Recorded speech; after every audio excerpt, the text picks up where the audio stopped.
What's up, everybody? Welcome to the Inside Zone.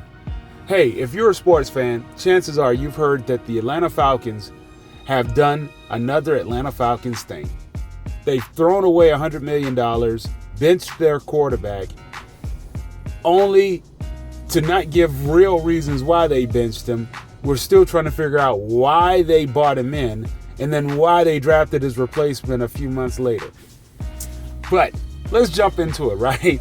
Because Raheem Morris and the Atlanta Falcons decided to make a move this week after an atrocious past few weeks from their starting quarterback, their $180 million quarterback, Kirk Cousins. He has like a QBR of like 50. He has like 18 touchdowns with 16 interceptions. I think over the span of like 5 games now, he's thrown 9 interceptions and just 1 touchdown. It's been a rough go of it for Kirk Cousins over the last 5 weeks or so. And just last week against the Raiders, I guess on Monday night against the Raiders, Kirk Cousins looked like he was the only thing holding the team back from actually winning the game. At a certain point, you almost thought that Kirk Cousins would be the reason the Falcons lost the game, right? And just to kind of go back, quick, brief history. The Atlanta Falcons going into the offseason fired their head coach and the entire staff. They brought in Raheem Morris. They decided to give Terry Fontenot, the GM, the de facto GM, more of a prominent role in the team, pushing out the previous general manager who still had his hands wrapped around the team, pushed that general manager into more of a CEO role with no direct input on the football program and putting all decisions more into Terry Fontenot's hands. All right. So the first big move that the team makes is bringing in Kirk Cousins. Kirk Cousins was the biggest free agent out there, and we needed a signal caller. So now that Kirk Cousins is the man, the price tag came at $180 million. $100 million guaranteed is the number. That's the big number, right? $100 million guaranteed. One issue, Kirk Cousins is playing off of one Achilles because he blew his Achilles out last year, right? But he was having a good year before he blew it out. All right, fast forward, the draft comes.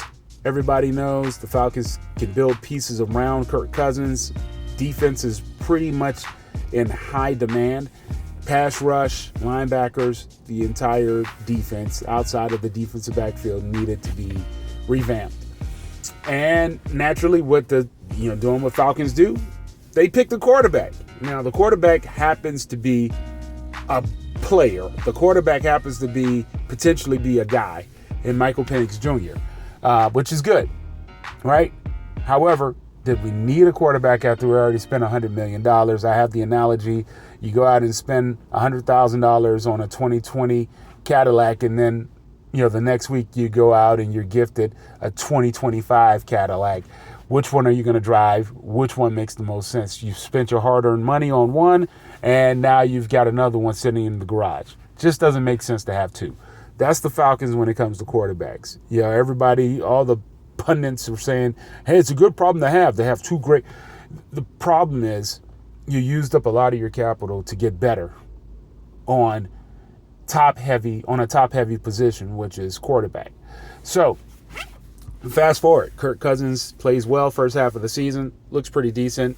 The last 5 games, he's looked atrocious. He's looked like one of the worst quarterbacks in the NFL, scared to throw the ball down the field. And when he does throw the ball, he's late on some of his throws.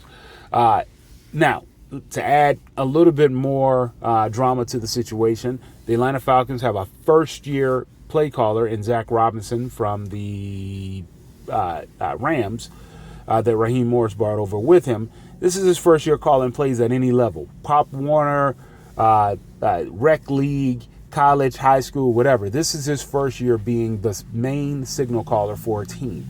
Now, you assume that he's going to pick up on some of the Rams' tendencies and what they did and all that stuff. But, yeah, it is what it is. When you get into a game-time situation and you're going up against professional defensive coordinators, you don't have time to learn on the job. That's the problem, right? So So that's also added into the discussion about the Falcons and why the offense is sometimes sputtered at times. But so fast forward, the Atlanta Falcons, Raheem Morris, they decided to make a move.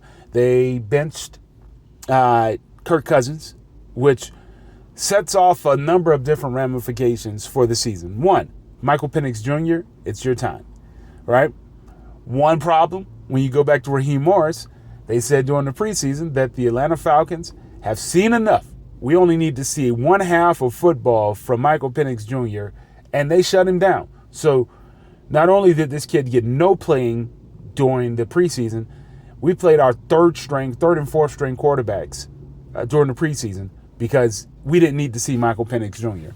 And I knew the whole thing was they didn't want to start a controversy because if Michael Penix came in and lit it up, you would have more of a cry from the Falcons fans to play him once Kirk Cousins hit that bad stretch, right?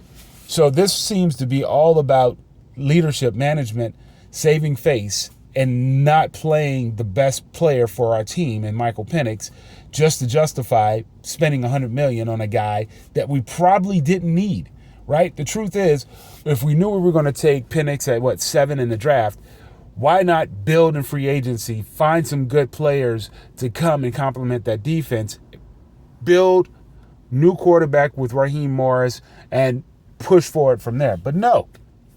We over-leveraged ourselves, and now we're going to pay for it, right? Now we're going to be in cap hell and the whole nine.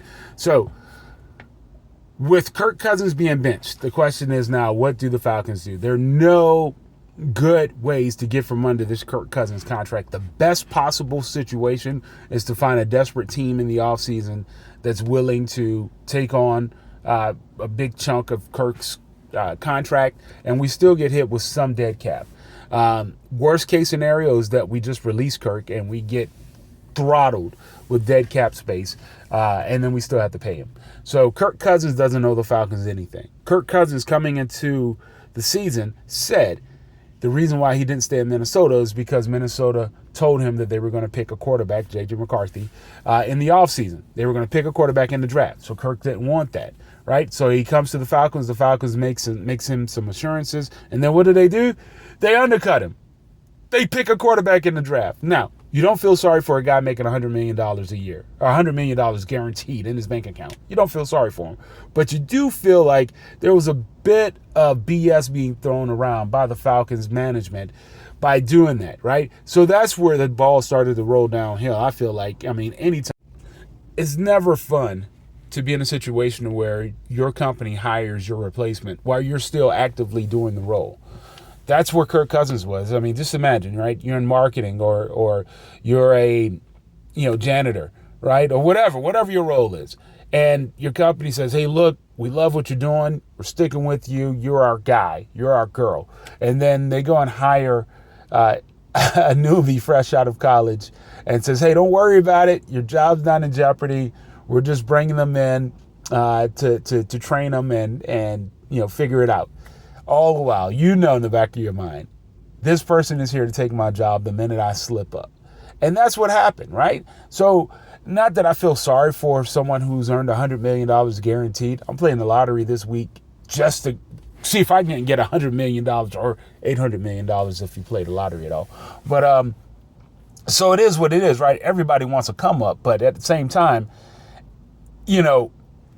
the word of business, folks, I guess that's what things come down at, right? It's business. And I think, you can't feel sorry for somebody because Kurt has made a come up in Washington and Minnesota and now with the Falcons with some of the best contracts in NFL history. So you don't feel sorry for him, but I do feel like for the Falcons brand, for the leadership of the Falcons, for what we stand for what this franchise stands for, I think they are kind of playing a dangerous game because free agents and folks, you don't really take a team seriously as a franchise when they do stuff like this. They say one thing and then they do an absolute different thing. Players talk. Players, know that Atlanta is Atlanta, but at the same time, if the franchise is full of beep, nobody's going to want to come play here. So let me know what you guys think.